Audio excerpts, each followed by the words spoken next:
Hello, and thank you for joining me again in Annie Stories. In this clip, I will be reading The Robber Bridegroom from the Brothers Grimm book. Without further ado, let us begin. The Robber Bridegroom.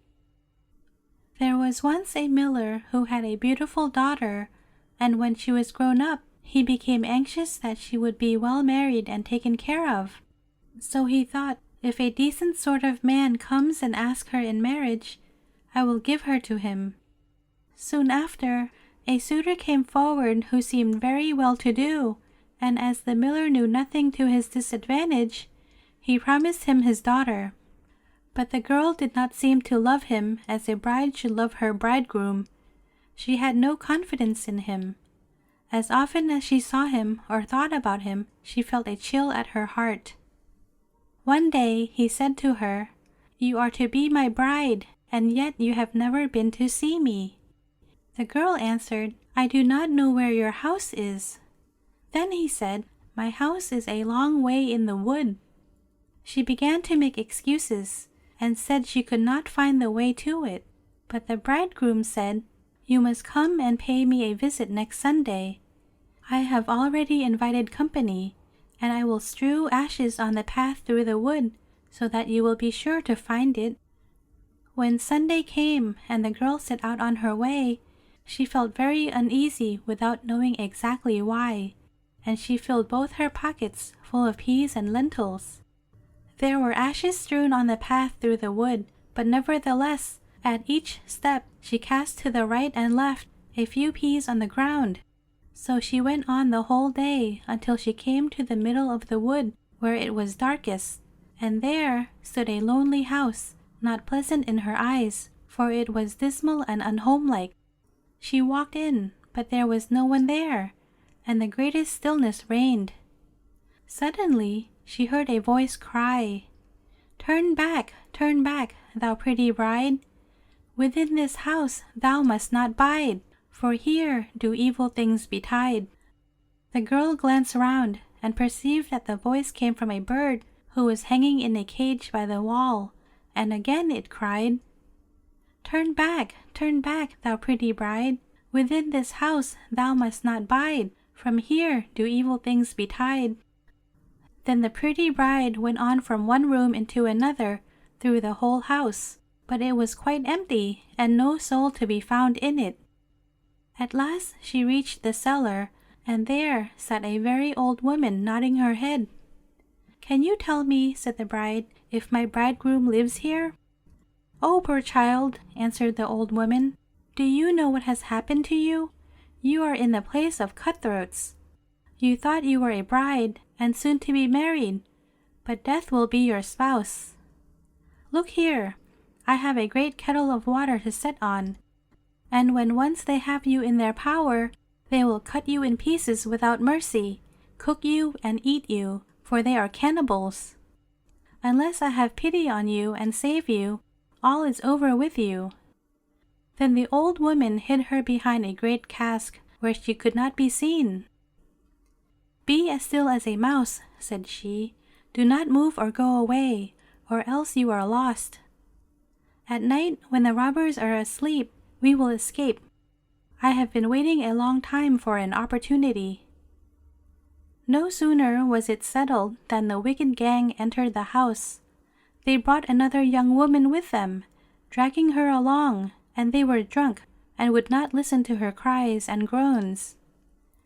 They gave her wine to drink, 3 glasses full, one of white wine, one of red, and one of yellow, and then they cut her in pieces. The poor bride all the while shaking and trembling when she saw what a fate the robbers had intended for her. One of them noticed on the little finger of their victim a golden ring, and as he could not draw it off easily, he took an axe and chopped it off, but the finger jumped away and fell behind the cask on the bride's lap. The robber took up a light to look for it, but he could not find it. Then said one of the others, "Have you looked behind the great cask?" But the old woman cried, "Come to supper, and leave off looking till tomorrow. The finger cannot run away." Then the robbers said the old woman was right, and they left off searching, and the old woman dropped some sleeping stuff into their wine, so that before long they stretched themselves on the cellar floor, sleeping and snoring. When the bride heard that, she came from behind the cask and had to make her way among the sleepers, lying all about on the ground, and she felt very much afraid lest she might awaken any of them. But by good luck she passed through, and the old woman with her, and they opened the door, and they made haste to leave that house of murderers. The wind had carried away the ashes from the path, but the peas and the lentils had budded and sprung up, and the moonshine upon them showed the way. And they went on through the night, till in the morning they reached the mill. Then the girl related to her father all that had happened to her. When the wedding day came, the friends and the neighbors assembled, the miller having invited them, and the bridegroom also appeared. When they were all seated at the table, each one had to tell a story, but the bride sat still and said nothing, till at last the bridegroom said to her, "Now, sweetheart, do you know no story? Tell us something." She answered, "I will tell you my dream. I was going alone through a wood, and I came at last to a house in which there was no living soul, but by the wall was a birdcage who cried, 'Turn back, thou pretty bride, within this house thou must not bide, for here do evil things betide.' And then again it said it, 'Sweetheart, the dream is not ended.' Then I went through all the rooms, and they were all empty, and it was so lonely and wretched. At last I went down into the cellar, and there sat an old woman, nodding her head. I asked her if my bridegroom lived in that house, and she answered, 'Ah, poor child, you have come into a place of cutthroats. Your bridegroom does live here, but he will kill you and cut you in pieces, and then cook and eat you. Sweetheart, the dream is not ended.'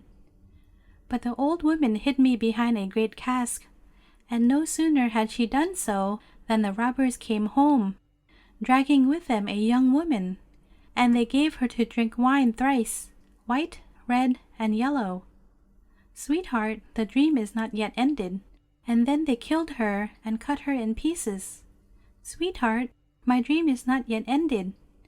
And one of the robbers saw a gold ring on the finger of the young woman, and as it was difficult to get off, he took an axe and chopped off the finger, which jumped upwards and then fell behind the great cask on my lap. And here is the finger with the ring."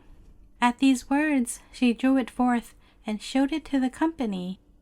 The robber, who during the story had grown deadly white, sprang up and would have escaped, but the folks held him fast and delivered him up to justice, and he and his whole gang were, for their evil deeds, condemned and executed. The end. I hope you enjoyed this tale, and stay tuned for a new tale tomorrow. Please consider subscribing to enjoy many more stories. It would really mean a lot to me. Thanks again for all your support.